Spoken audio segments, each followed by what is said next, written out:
Welcome to the Andy Meadows Show. We've got a good roundtable coming up where we'll discuss the shooting at the White House Correspondents' Dinner, our Vegas trip, me getting pantsed at Target, ridiculous comedies, how ancient humans slept, and more. But first, your headlines.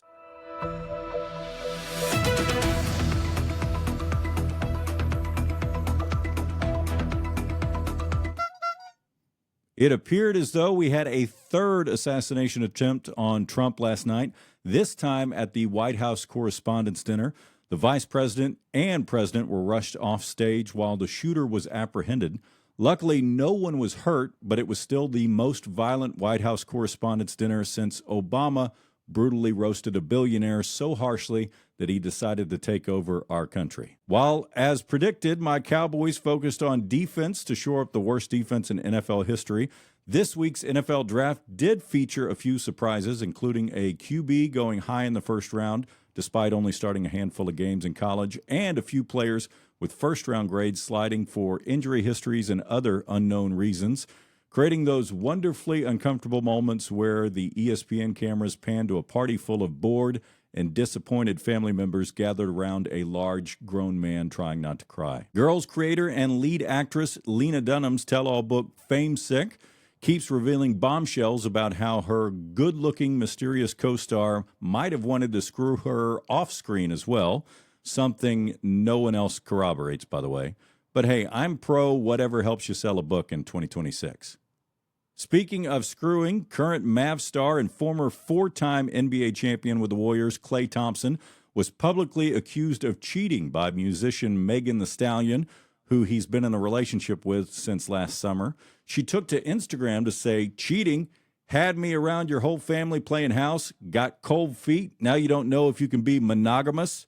I need a real break after this one," proving my long-held theory, you should never date a professional athlete, even one who's overrated because he played on a super team and is on the backside of his career. That was a little mean. They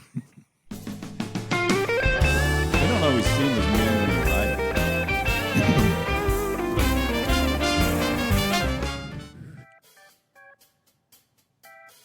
Please welcome the man who joined me in Vegas this week and immediately remembered that I'm a lot when I'm drinking. My brother, Chris. My liver's still recovering. Yeah, it takes me a while. It took me about 2 days to recover from Vegas. What was your favorite and least favorite thing about the Vegas trip? The walking. It was a lot of walking, which was my least favorite. Oh, yeah. Fremont Street was fun. Dude, found out the last night. So Perry and I had been walking up and down the strip the whole time, and we keep seeing these little autonomous taxi cabs called Zooks, Z-O-O-X. And this is a top tip. If you're headed to Vegas, the rides are free right now. We did not know that till the last day. And so it'll only pick you up and drop you off at certain locations, but it'll pick you up at like New York, and drop you off at Resorts World. So it'll take us the whole way down the strip. It was so awesome. There's no stinky driver, nobody trying to make conversation with you. It's just four seats, and it just takes you down. You know me, I miss that because I'm a chatty Cathy. I like talking to all the cab drivers and Uber drivers because that's where I get my inside info. Oh, right. This is wild, dude. It had like a starlight ceiling, like in a Rolls Royce, had music playing in there, and you could pick the music, and it was it's kind of like so Waymo, smooth. Right? It's kind of like Waymo, only it's not even a real car. They specifically built it. It kind of looks like a traveling elevator, you know, size-wise, and the doors open like that, and you hop in and you go. And since they're in beta, it's absolutely free right now. Wish I'd known. Yeah, not for like. But I honestly needed the exercise of walking. That's what I always forget to tell people about the Tesla Loop, which is if you're at the Las Vegas Convention Center, it will take you there. It'll take you now to the Westgate and a couple other hotels. Like I took it over to the Bellagio to go to Circus, and it's gonna go to the airport once they burrow a tunnel all the way to the airport. It's Mustang, so they use that his burrowing deal. I guess he's got the money to burrow underground, but that seems expensive. Yeah, it seems crazy expensive. The driver told me how far, and I'm sure they're not going to have how long it takes them to do it, and it doesn't take very long to to burrow a tunnel to the next one. But I'm sure they're not going to have drivers very long.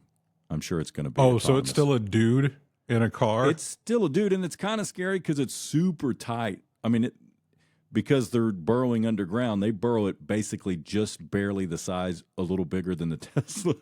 Right. So it's like, the first time you take it, you're kind of like a little nervous because it feels like you're going to hit the walls, but you don't. But also, I mean, a subway train goes underground and takes lots of people at once. What's the benefit of? Right. Oh, That's you the take only one thing. car. Right. You can only get one car at a time the way they do it.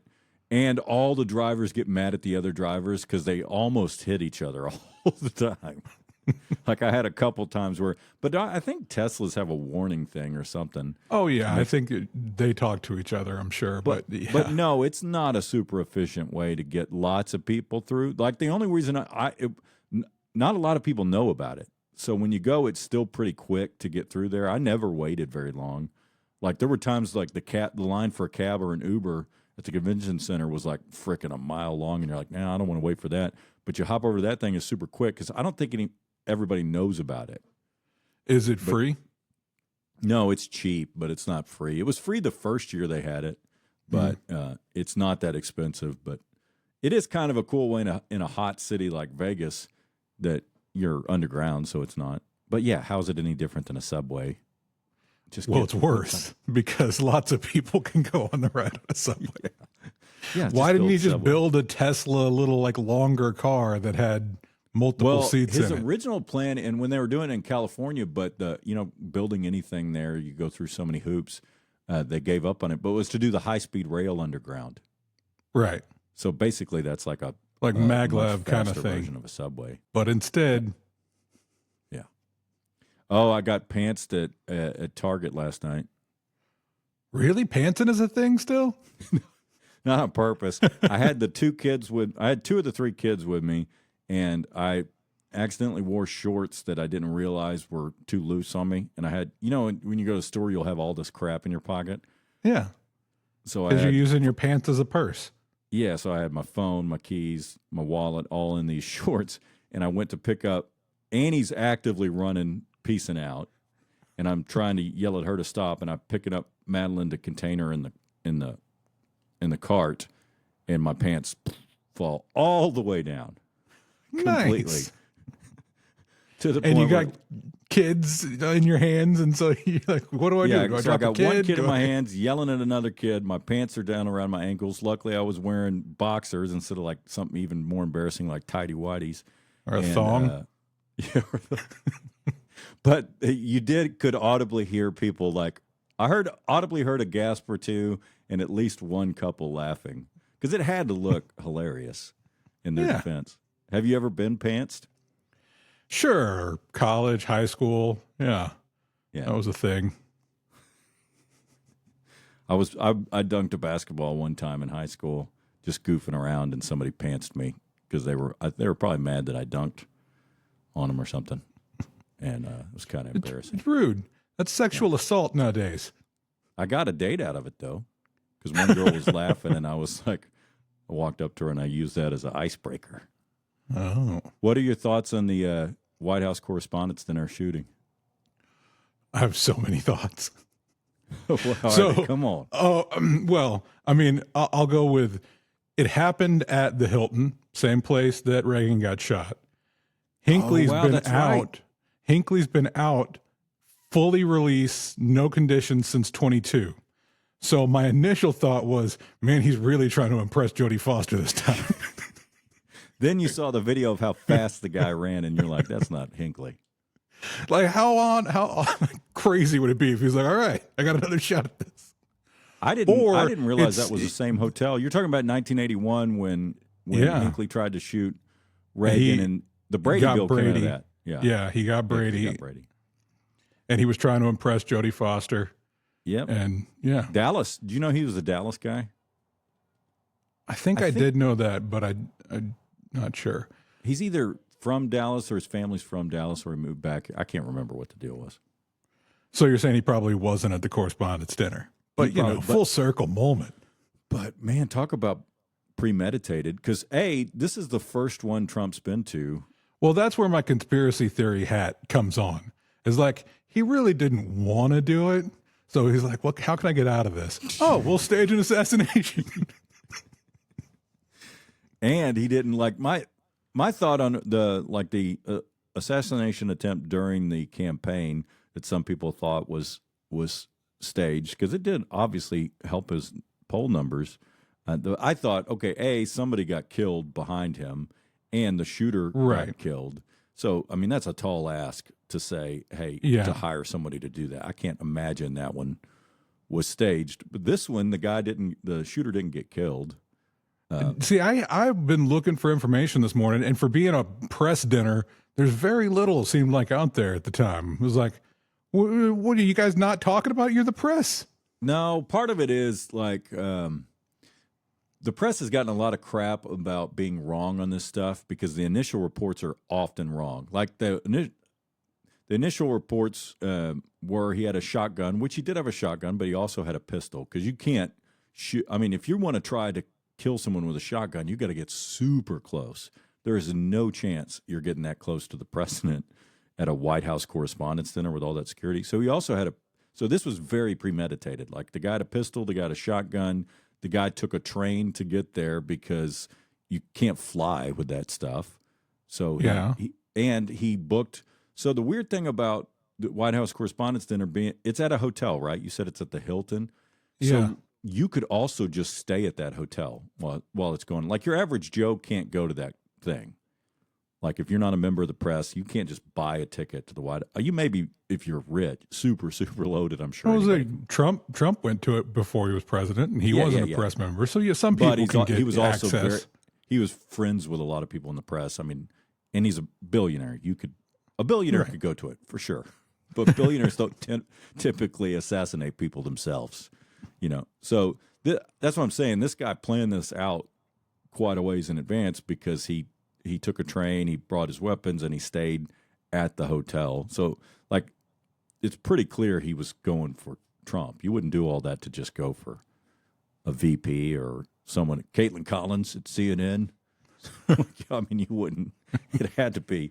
But, the press doesn't like to jump to conclusions because they get stuff wrong and then people make fun of them. So, I mean, I don't think it was staged. I think it was just a guy that wanted to take out the president and planned it way in advance. But they'll know because they got him questioning him. And the initial stories were like, "Oh, we're probably still going to have the dinner. We'll just postpone it for a little bit." The food's made, so everybody cool. Let's get back to it. That would be my thing. That I would be, because I like to eat. I would be really annoyed that if you hadn't been served your food yet, and you're like, "Oh, come on, man." They tackled the guy. Can we just eat our food? Or can you package it? Can you wrap it up give me a go bag. So I heard some of the after parties still went on, but they canceled it. He said they were going to reschedule it, but I bet you money they don't. What do you think? I think that they will. I think he'll make a deal out of it, and they'll do it. Yeah, because now it's going to get a lot more press. It was already getting action because it was the first one he was going to show up to as president. I don't know why he didn't like that. So the thing that Obama did that pissed him off is the comedian does the bits and roast everybody is the normal. I don't know if they probably changed it since he's been in there, but a comedian roasts everybody, including the president, a lot. Yeah. And then the president gets their turn, just like a regular roast, to go up and the president tells some jokes. So I was like, he gets his time and he closes the show. I thought he would like that because he gets to get up and roast people. But people saying bad things about him to his face is not really a good. He doesn't have his thing anymore. Yeah. Okay, we got 2 top comments again to break the tie of. Ooh. Yeah. That means you've got 2 viewers. I know. And we're going back to YouTube's for this one. Right. So this is when we were talking about Anthropic's AI that they refused to let the Pentagon use to kill someone without a human signing off on it. Remember? Right. Yeah, vaguely. And so Envious Mods says that's not entirely accurate. I read the report from Anthropic, and much of what people are saying about it is not accurate or true. Surprise, surprise that we would do that. It's not like it can hack anything that's that's not how it works. It just does it in a different way. And yes, it's more capable, but not unstoppable. Also, the common message about it is not even accurate, propagating whatever, blah, blah, blah. That was his main point. And the other one That's said, a lot of words. I know. Who writes that long a comment? I'm like a sentence tops.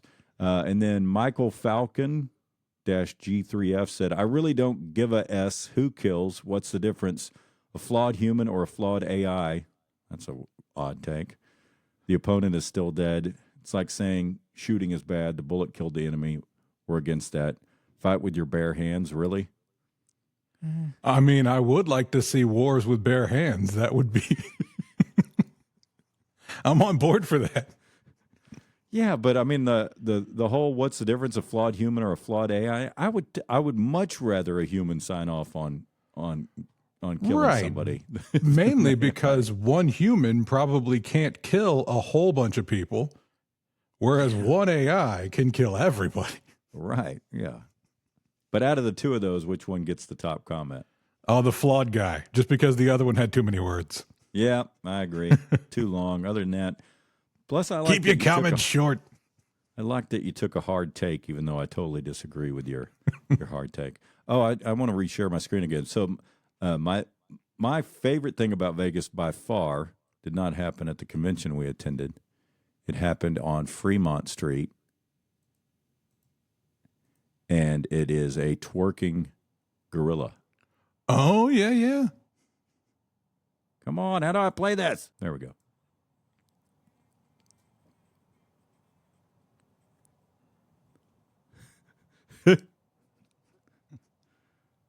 I respect the hustle. That guy probably made $1,000 that night in tips. Yeah, the ones I feel bad for are the showgirls that are always walking the strip trying to convince dudes to take pictures with them. I never see them getting pictures. Obviously, they're making money because they're standing out there in their skivvies all day. You wouldn't do that for nothing, but it always feels like, man, you know. So one of my Chatty Cathy cab driver conversations, the guy told me that they're coming down harder on prostitution. So did you notice? I didn't really notice that there were less prostitutes running around because I didn't do that much outside the convention where I would have saw it. But used to, you would see them in a casino, especially if you sat down at a table by yourself and you're a guy. You would see them, and you'd see them on Fremont Street, and I didn't notice any on Fremont Street. No, Fremont Street, I only got propositioned by dudes, but maybe that's like less, that happened to less me marked too. down on. I wonder if it's the same guy. Yeah, so I wonder if they're making because the weird thing about Vegas is it's legal in Nevada, so everybody thinks it's legal in Vegas until they go there, and then it's like, no, it's not legal in Vegas. It was just kind of like nobody did anything about it for a long time. Right. And you think they're actually doing stuff about it in the city now? I'm just telling you what the cab driver said. I'm not an expert on Las Vegas prostitutes. But you're like, all right, this time I should probably skip it. What are your top 5 ridiculous comedies of all time? Top 5 ridiculous comedies of all? You can't ask me questions like this on the fly because I'm just going to go. You want me to give you with mine? The big ones. Here, I'll Sure. give you mine so while you think about it. So reverse order, 5 to 1. Dodgeball, Airplane, Basketball, History of the World Part 2, Spaceballs number 1. Spaceballs is a good one. Ones you left off. Hot Shots. Hot Shots was good, man. Yeah. Yeah. All the Naked Gun movies. Oh, Naked Gun. Yeah, especially the first one. Which one had OJ in it? I think the first one. I think he was in the first one or two because it was prior to, by the time they filmed like the third one. Clearly it was prior to. You don't think they'd be like, do you think, hey, you that was got a off. You want to be conversation they had? back in the movie? You think that was a conversation the Hollywood execs had? Do you think we can still put him in? I mean, he was pretty good in that part. Okay, so the ones I missed were Hot Shots. You The would have been my Naked list with Gun. Hot Shots, Naked Gun. What else? Like the screwball comedies. Blazing Saddles. Yeah. Yeah. That was one I thought about because I'm a big, what's his name, fan, Mel Brooks fan. Yeah. So Spaceballs. Spaceballs 2, The Search for More Money is coming out soon. I know. Yeah. And there's almost too many of his to include because I like Tropic Thunder. Which one? Tropic Thunder. Tropic That's Thunder. the more modern one. Yes. The last movie to get away with blackface. Right? And no, like Robert Downey Jr. still walking around, still Iron Man. It's fine. Well, because I've never heard a black person complain about that movie. They all think it's hilarious. Yeah. So Well, because a lot you better of the... land it. If you do blackface, you better land the joke. What were you going to say? Oh, I was saying a lot of the outrage from that kind of stuff comes from other Whites. people. Yeah. Yeah. Almost always. So tell me, if in keeping with my theme of talking too much to cab drivers and Uber drivers, tell me if you think this is right. I had a source that may or may not been driving me around. And How many cab rides did you take? I was complaining about the bag fees that I paid because I had to pay like $195 in bag fees one way and $100 on the way back, and then $195 in parking at DFW Airport for a week. So the fees are just insane now. So I was complaining about that, and somehow we got onto the war in Iran, and I made a joke about, well, thanks to Trump and not Netanyahu deciding to bomb Iran and not realize the Strait of Hormuz would get closed immediately. The guy said they knew it was going to be closed the whole time. And I was like, what do you mean? He's like, I spent 30 years of my life in Ethiopia, and they knew the Strait of Hormuz would get closed. That's why they did it. It's like, why in the world would they do that? And he goes, because they want a pipeline. A, because they would make a lot of money when the price of oil went up, which is Okay. true. And B, he said they want a pipeline from Iran to Israel. And after this is all done, since they basically baited them into closing the Strait of Hormuz, now they can argue that we need a pipeline to go straight to Israel from Iran. And I was like, okay, there's no way that's true. And then I got home and I started looking. There was a secret pipeline back in the day between Israel and Iran that the two countries worked on in private. Like they didn't let anybody know because Israel didn't want people to know they were working with Iran. Iran didn't want people to know they were working with Israel. But it's actually under there. It's not usable anymore. But what do you think of this guy's theory? You think it's I've never heard that theory, but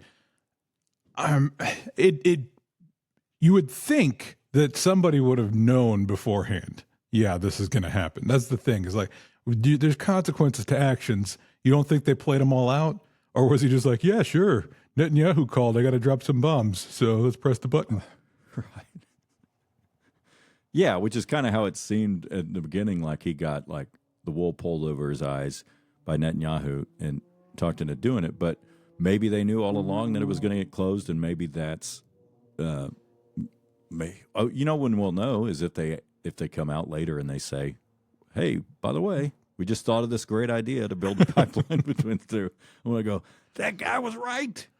Yeah, and if he bought oil futures beforehand, maybe that was also a thing, and put some puts out there on the airlines. I made a joke. By the way, you're talking about airline fees, dude. Just get the airline credit card. It'll save you that money. Yeah, I know, but then it's like, I like having the freedom to choose whichever airline I want. Although I flew on Frontier and didn't know they didn't have Wi-Fi. Good God. Have you ever taken a flight without Wi-Fi in recent history? I never used the Wi-Fi. Oh, I always use the Wi-Fi because I never think to download something ahead of time. Oh, well, I mainly fly Alaska, and they have the in-flight Wi-Fi that you can buy, but then they also have the Wi-Fi, and they have all the movies and TV shows you can watch while you're sitting there. Yeah. That's what Southwest does that, but you have to pay for it unless you're a T-Mobile. Man, Southwest has really gone downhill. I don't think it's that bad. Like everybody complains ever since they had the 2,000 flights canceled in a day. People complain about it. But as far as budget carriers go, like it's way better than Spirit, and it's better than Frontier for sure. But they used to be like gold standard, like never had an incident, and everybody loves Southwest, and then now they're kind of in the same conversation as JetBlue. Well, you know what happened is they never upgraded their infrastructure. So they were still doing things on like, I've talked to people that work there. they were still doing things like handwritten that years after you should be doing that. I mean, they had kind of antiquated stuff, and then they had that big issue, and now they probably upgraded some of it. Right. I think the issue might have been from them trying to upgrade stuff. Like if they had kept doing it the old way, they probably would have been fine. But they got some new software in, and they were like, okay, now we're going to assign seats. And before they were just the bus of the sky. You showed up, whoever's first in line gets their pick, And that was probably easier from okay, this is just the manifest of people on the flight. Let them fight it out to where they get to sit. Yeah. Did you know that we sleep? Did you know all humans used to sleep in 2 phases?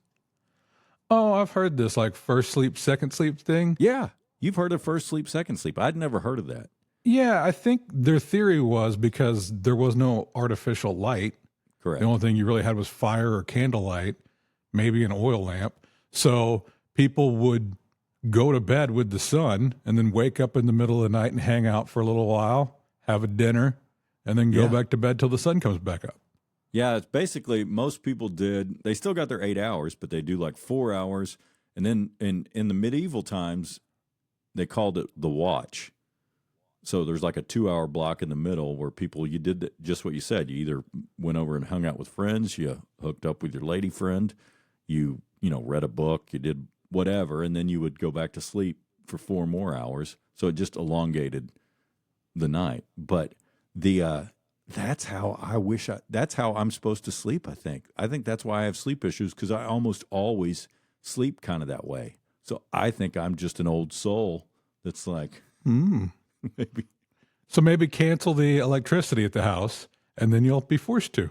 Well, I had a doctor tell me one time, your bed is for 2 things, sleeping and the other thing we all like to do in our bed. But he said, he said, no, unless you're Amber Heard. Right. He said, get the TV out of your bedroom. Do not have a TV in your bedroom, which I haven't been able to do that. I still have a TV in the bedroom, but I try not to watch too much TV before going to bed because it's a big screen of light. And a lot of people fall asleep to the TV. Do you fall asleep to the TV in bed? No. Yeah, that's not good to do. I usually read myself to sleep. That's a good way to do it. Okay, so our anonymous question.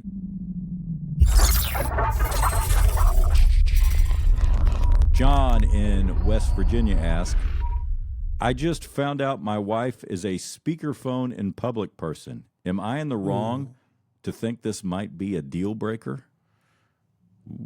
I mean, wife? No, wife is not.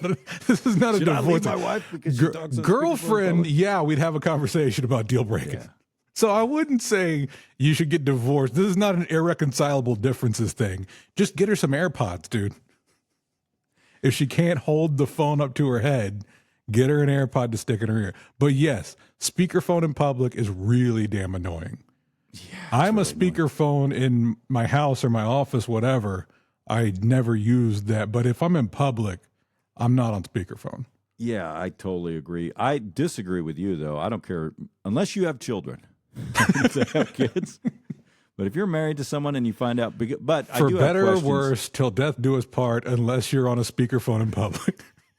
Maybe because I had a traumatic experience with this girl I was dating, that we were at a show at Robert Earl Keen at the Bass Hall in Fort Worth, which the Bass Hall was built for acoustics, right? Yeah. So it's one of those places that Robert Earl would come out and do an encore where nobody plugged in and he didn't have a microphone. And it was just to show how awesome that theater is, that you can, if everybody hushes up, you can play with nothing plugged in, no electricity, and still hear everything perfectly throughout the whole venue. During that part of the show, my girlfriend got and took a call on speakerphone. Ooh. Everyone in the theater heard it.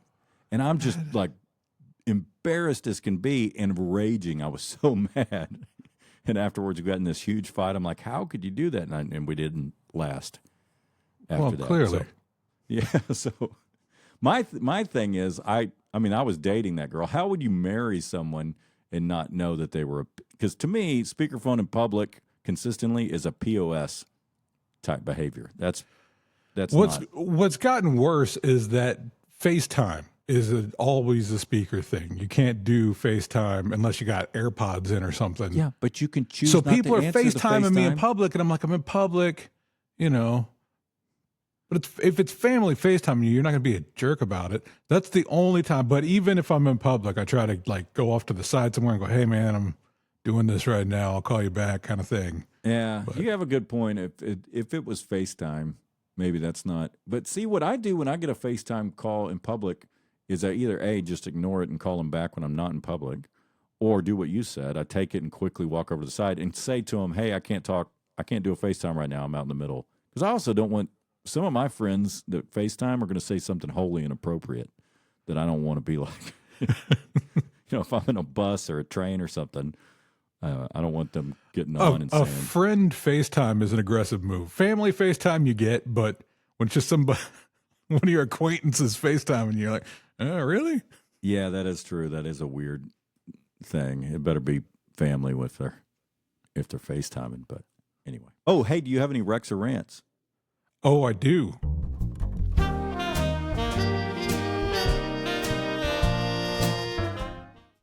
Plug in my tune. So This the is a algorithm thinks I wreck. get more play than I do. What? Do you have any Rex? Yeah. So Running Point on Netflix. I don't know if you've seen it. The Disagree. Disagree? What? No, dude, Anyway, it's good. Keep going. It's good. So I did not watch it when it was one season, but they just released season number 2. While I was in Vegas, Stacy said, hey, I binged this in a day. You should watch it and catch up. And dude, it was awesome. Kate Hudson, So the basketball team. What are you hating on this? I'm a sports guy. I love Kate Hudson. I'm a big fan of Kate Hudson. Yeah. Got one of the best backsides in Hollywood. But so I tried to watch season 1, and I thought it was terrible. I only got because Jason or somebody had recommended it, so I tried to watch it, and I got like an episode in, and I'm like, this is so cheesy, so stupid. But that was season 1. So maybe they ironed it out. I rarely, nowadays on Netflix, I don't get into season 1 because they've canceled too many shows I was in the middle of. And I'm like, come on. Like the one with Jeff Goldblum playing Zeus, awesome show. And right as it ended, they're like, all right, that's it. We canceled it. Like, what? Yeah, that's the worst, especially when they're like halfway through the story arc and they give you the teaser at the end of the season and you're like, oh, man. Like Netflix, you are sitting on like $25 billion in cash. You can re-up some of these shows. Yeah. You gotta write them a sternly worded letter. So I'll try it. I'll try season 2 or at least one episode. Because you recommended the Burt one, right? Was that you that recommended that? Yeah. That was good. I couldn't get the wife into cute. it, but I thought it was good. Free Bird or whatever it's called. I have an anti-rec. It's a rant and your Rex and Rants thing. That's not true. an I guess I anti-rec. have a rant. Yeah. Don't try and watch one battle after another on a plane. Ooh. Oh. I did not. I knew it had violence in it. I didn't know it had all the naughty stuff, and it was free, because I'd already paid for the Wi-Fi. So I was like, "Oh, I'll watch one battle after another," because I didn't think Jill would like that one anyway. And a lot of sex stuff, like and kind of creepy sex stuff, very early and every couple minutes. And so I kept having to hit the thing, like, I don't want people saying, "Is this guy watching a porn over here?" The over the shoulder. People. If they offer it on the flight, then you're like, not on me. I've started things on a flight and it's like, this has mature content. Please be considerate of people around. Like, then why are you putting it on here? Yeah, I'm like, leave that one off the thing because, it's definitely not one you watch with the kiddos around, but I knew that because of the violence. But I didn't think there would be. It seemed like a good movie, so I'm not anti-recommending that. I'm just saying don't watch it on a freaking plane. But have you seen that movie? I have, yeah. It's pretty long. I'm surprised you could get through it on a flight. I didn't get through it. I gave up. I hit forward a couple times. Because the Sean Penn character, when he has the erection out of nowhere, what's that about? Well, you have to watch and see. He is certainly, that character is definitely the out there one. Yeah, because I like Leonardo DiCaprio. I like almost everything he's in. So you didn't really get into Benicio del Toro. the Christmas Clan guys? Yeah, I didn't get that far. I'm going to watch it, but I'm going to watch it just Jill and I. In private, yeah. Yeah. Not publicly on a plane. You're going to set up a backyard theater or front yard theater and display it on the house. And yeah, that's like when you watch a movie with your parents not realizing that it's got all the naughty stuff in it, and you're 5 minutes in, and you're like, oh, my God. Yeah, when you're like Family Christmas, and you're like, oh, I remember Love Actually was pretty good. We should put this on for Family Christmas. Oh, yeah, lots of surprise nudity in that. So that's it for today's show. We'll be back next week with a new episode of the Andy Meadows Show, now available on your favorite podcast platforms as well. This time is wrong. I keep forgetting to change it.